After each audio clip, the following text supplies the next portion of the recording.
Hello students of class 12th economics बेटे, जैसे कि आपका chapter number 10 government budget continuity में है। जब तक इसमें बेटा अब तक हमने दो तरह के जो डेफिसिट हैं वो पढ़ लिए थे, जिसमें सबसे पहले हमने कौन सा डेफिसिट पढ़ा था, रेवेन्यू डेफिसिट, और नंबर 2 पे बेटा हमने पढ़ा था फिस्कल डेफिसिट, और नंबर 3 पे जो हम पढ़ने वाले हैं वो है प्राइमरी डेफिसिट। अब मैं आपको ये बता दूं, प्राइमरी डेफिसिट हमारी कंट्री के लिए अच्छा होता है। आप बोलोगे कि कोई घाटा भी हमारी कंट्री के लिए अच्छा हो सकता है, तो मैं आपको बोल दूं कि हाँ जी, प्राइमरी डेफिसिट हमारी कंट्री के लिए अच्छा है। जो फिस्कल डेफिसिट होता है और जो हमारा रेवेन्यू रिसिप्ट होता है, रेवेन्यू डेफिसिट होता है, वो कभी अच्छा नहीं होता हमारे लिए। ठीक है, हमारी कंट्री की गवर्नमेंट के लिए वो कभी अच्छा नहीं होता। रेवेन्यू डेफिसिट का मतलब गवर्नमेंट का नॉन टैक्स और टैक्स से कमाया हुआ पैसा कम रह गया और गवर्नमेंट के खर्चे बढ़ गए।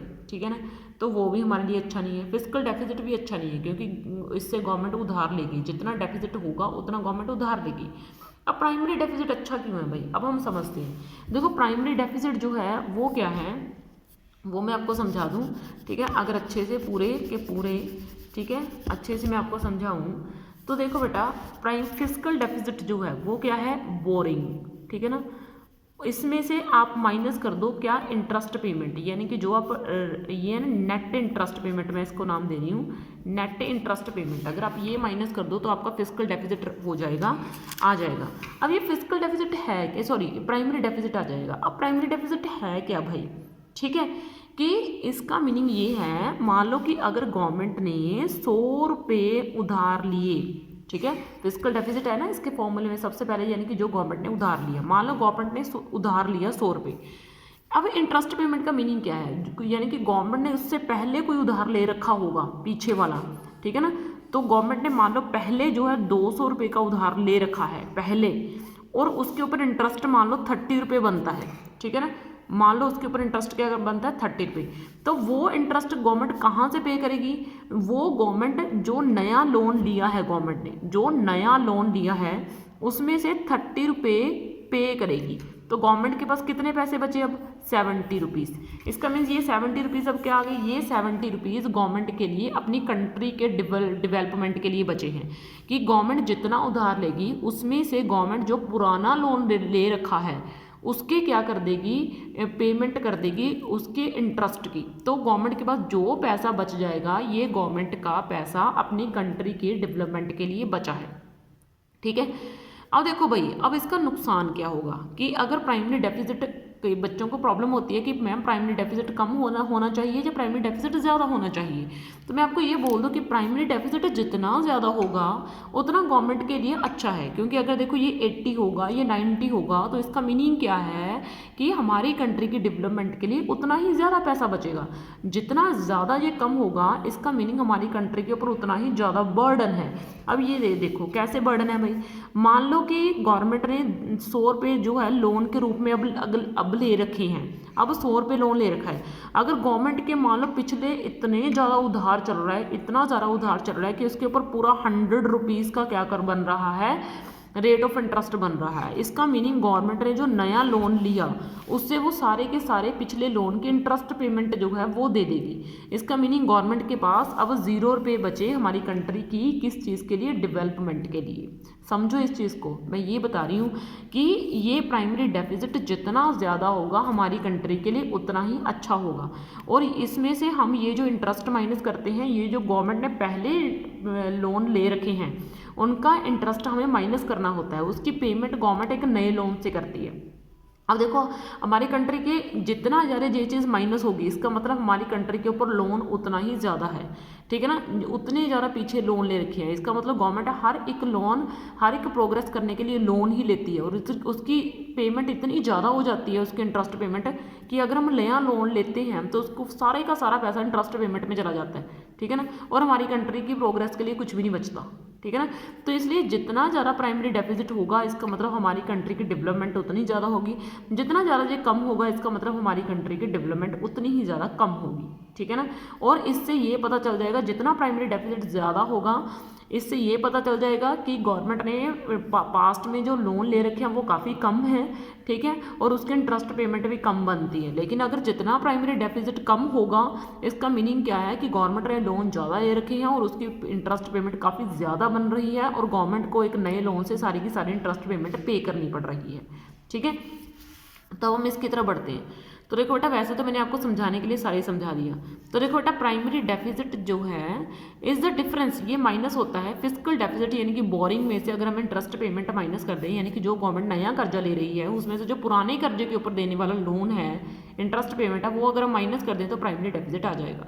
तो अब मैं आपको बता दूं कि प्राइमरी डेफिसिट हमारी कंट्री के लिए अच्छा होता है और फिजिकल डेफिसिट और रेवेन्यू डेफिसिट हमारी कंट्री के लिए अच्छा नहीं होता है, ठीक है ना। और वैसे भी हमें तो पता है कि इंडिया की गवर्नमेंट इतनी ज़्यादा कर्जे में चल रही है, ठीक है, इतना ज़्यादा डेट है हमारे के ऊपर, बहुत ज़्यादा, ठीक है ना। तो आगे देखो बेटा, तो ऐसा लगता है कि इन फ्यूचर अगर गवर्नमेंट ऐसे ही कर्जा लेती रही तो आने वाले टाइम में फिजिकल डेफिसिट जीरो हो जाएगा। अगर फिजिकल डेफिसिट जीरो हुआ तो हमारी कंट्री की हालत बहुत बुरी रहने वाली है। तो आगे देखो बेटा, वाइल फिजिकल डेफिसिट, जो फिजिकल डेफिसिट है वो क्या शो करता है, वो बोरिंग रिक्वायरमेंट शो करता है कि गवर्नमेंट को कितना उधार लेना चाहिए, ठीक है ना। बोरिंग रिक्वायरमेंट को शो करता है किसकी, गवर्नमेंट की, ठीक है ना, कि गवर्नमेंट को जो कितना कर्जा है वो लेना चाहिए और इसमें इंटरेस्ट पेमेंट होती है, ठीक है ना, ऑन द पास्ट लोन के ऊपर। मतलब जो गवर्नमेंट ने उधार लिया उसमें से पास्ट लोन के ऊपर जो होती है इंटरेस्ट पेमेंट वो काउंट की जाती है। प्राइमरी डेफिसिट जो है वो बोरिंग लेता है लेकिन उसमें से इंटरेस्ट पेमेंट माइनस कर देता है, यानी कि इंटरेस्ट नेट पैसा बचाता है कि हमारी कंट्री की गवर्नमेंट के पास कितना पैसा बचा एक्चुअल में ग्रोथ के लिए। इन अदर वर्ड्स अगर हम दूसरे शब्द में बोले तो प्राइमरी डेफिसिट का मीनिंग क्या हो गया, government boring on account of current year expenditure and current year receipt of the government. मतलब ये चीज़ आपने कुछ ज़्यादा डीप नहीं जाना, ये चीज़ जो मैंने आपको बोल रखी है बस वैसे का वैसे आपने लर्न कर लेना और यही यहाँ पे लिखा हुआ है, ठीक है। आगे देखो बेटा, इम्प्लीकेशंस, इसके क्या इम्प्लीकेशंस हैं तो मैं आपको बता दूं कि इसके इम्प्लीकेशंस बिल्कुल फिजिकल डेफिसिट के इम्प्लीकेशंस से मिलते रहते हैं, कुछ ज़्यादा इनमें डिफरेंस नहीं है। इसके इम्प्लीकेशन फिजिकल डेफिसिट जितनी ही हैं कि, ठीक है, मतलब फिजिकल डेफिसिट के आप इसी से सोचो कि जितना प्राइमरी डेफिसिट जा रहा है यानी कि गवर्नमेंट के पास प्रोग्रेस के लिए उतना पैसा ज़्यादा बचेगा। जितना पैसा गवर्नमेंट के पास प्रोग्रेस के लिए ज़्यादा बचेगा तो गवर्नमेंट उतना ही ज़्यादा खर्च करेगी, जितना ज़्यादा गवर्नमेंट खर्च करेगी उतना ही ज़्यादा स्पाइरल क्या आएगा, इन्फ्लेशन आएगी, उतनी ही ज़्यादा जो है गवर्नमेंट जो है इसका मतलब उतना ही ज़्यादा गवर्नमेंट ने फिर से उधार वापस देने, मतलब सारी चीज़ें वही की वही आ जाएंगी जो फिजिकल डेफिसिट में आ जाएंगी।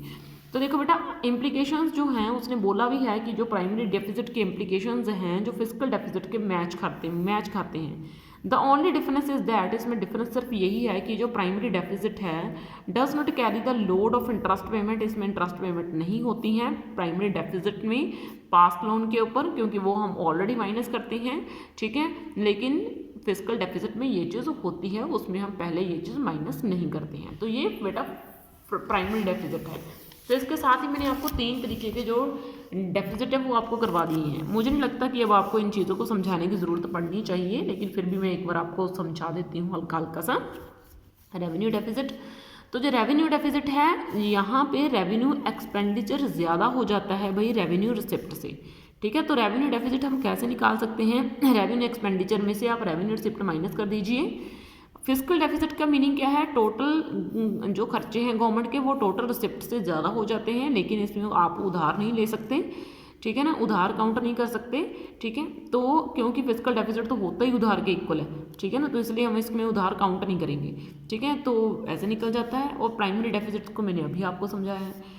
आगे देखो बेटा, रेवेन्यू डेफिसिट जो है, रेवेन्यू डेफिसिट जो है it reflect the need for borrowing. Revenue deficit हमें ये दिखाता है कि गवर्नमेंट को जो है it reflect the need for borrowing by the government to manage its budgetary expenditure, कि गवर्नमेंट को अगर अपने खर्चों को पूरा करना है तो गवर्नमेंट को उधार लेने की ज़रूरत है, ये एहसास करवाता है रेवेन्यू डेफिसिट। आगे देखो बेटा, it reflect the extent of boring by the government when interest payment is accounted for. जब गवर्नमेंट को इंटरेस्ट पेमेंट की भी फिक्र होने लगती है, ठीक है ना, तो इंटरेस्ट पेमेंट भी गवर्नमेंट ने पे करनी होती है। सिर्फ इसमें तो सिर्फ उधार याद करवाता है गवर्नमेंट को, इसमें इंटरेस्ट पेमेंट भी गवर्नमेंट को याद आ जाती है, ठीक है। दोनों चीज़ों के ऊपर रोशनी डालता है कि कितना उधार लेना चाहिए और कितने रेट ऑफ इंटरेस्ट के ऊपर लेना चाहिए, दोनों चीज़ों के ऊपर डालता है। ये जो बंदा है ये भाई सिर्फ पैसे को काउंट करता है कि इंटरेस्ट पेमेंट इसमें काउंट नहीं की जाती, सिर्फ गवर्नमेंट की बोरिंग लेता है और जितना पैसा गवर्नमेंट का प्रोग्रेस के लिए बचता है उस चीज़ को काउंट करता है। अब जो अगर रेवेन्यू डेफिसिट ज़्यादा होगा भाई, ठीक है ना, जितना ज़्यादा होगा तो इसका मतलब क्या है, गवर्नमेंट के पास टैक्स रिसिप्ट जो है वो कम है और गवर्नमेंट के खर्चे क्या हैं वो ज़्यादा हैं। इसका मीनिंग हमारी कंट्री में पॉवर्टी आने का खतरा है, यानी कि ये अच्छा ही नहीं है, रेवेन्यू डेफिसिट होना हमारी कंट्री के लिए अच्छा नहीं है। और फिजिकल डेफिसिट भी हमारी कंट्री के लिए अच्छा नहीं है, इससे हमारी कंट्री में जीडीपी कम हो जाएगी, जीडीपी गिर जाएगी, क्योंकि जितना ज़्यादा बोरिंग होगी उतनी कीमतें बढ़ेंगी, लोग डिमांड करेंगे चीज़ों की और ये पॉसिबल नहीं है उनकी डिमांड का पूरा कर पाना, तो कर्ज प्राइस बढ़ाने पड़ेंगे और उसका गरीबों के ऊपर उल्टा इफेक्ट पड़ेगा। और जो प्राइमरी डेफिसिट है, ये जो प्राइमरी डेफिसिट है भाई ये अच्छा है हमारी कंट्री के लिए। ये देखो, primary deficit points to the need for borrowing even when interest payment on the existing loan is ignored, ठीक है ना। It reflect continuous lack of physical discipline in the country. ये देखो, ये जो प्राइमरी डेफिसिट है ये हमारी कंट्री के लिए अच्छा है, फिजिकल डेफिसिट और रेवेन्यू डेफिसिट हमारी कंट्री के लिए अच्छे नहीं है, ठीक है। तो देखो बेटा, इसके साथ ही मैंने आज आपको तीनों तरह के डेफिसिट के बारे में समझा दिया और वो भी बहुत अच्छे से, ठीक है। तो बेटा नेक्स्ट वीडियो में हम आपका एक बहुत ही ज़्यादा इंटरेस्टिंग सा जो है ना वो रीड करने वाले हैं और उसके बाद मैं आपको करवाऊंगी इसके कुछ न्यूमेरिकल्स, ठीक है। फिर हम न्यूमेरिकल्स के ऊपर मारेंगे एक बार निगाह, तो इसके बाद आपका ये चैप्टर हो जाएगा डन। ओके बेटा, थैंक यू।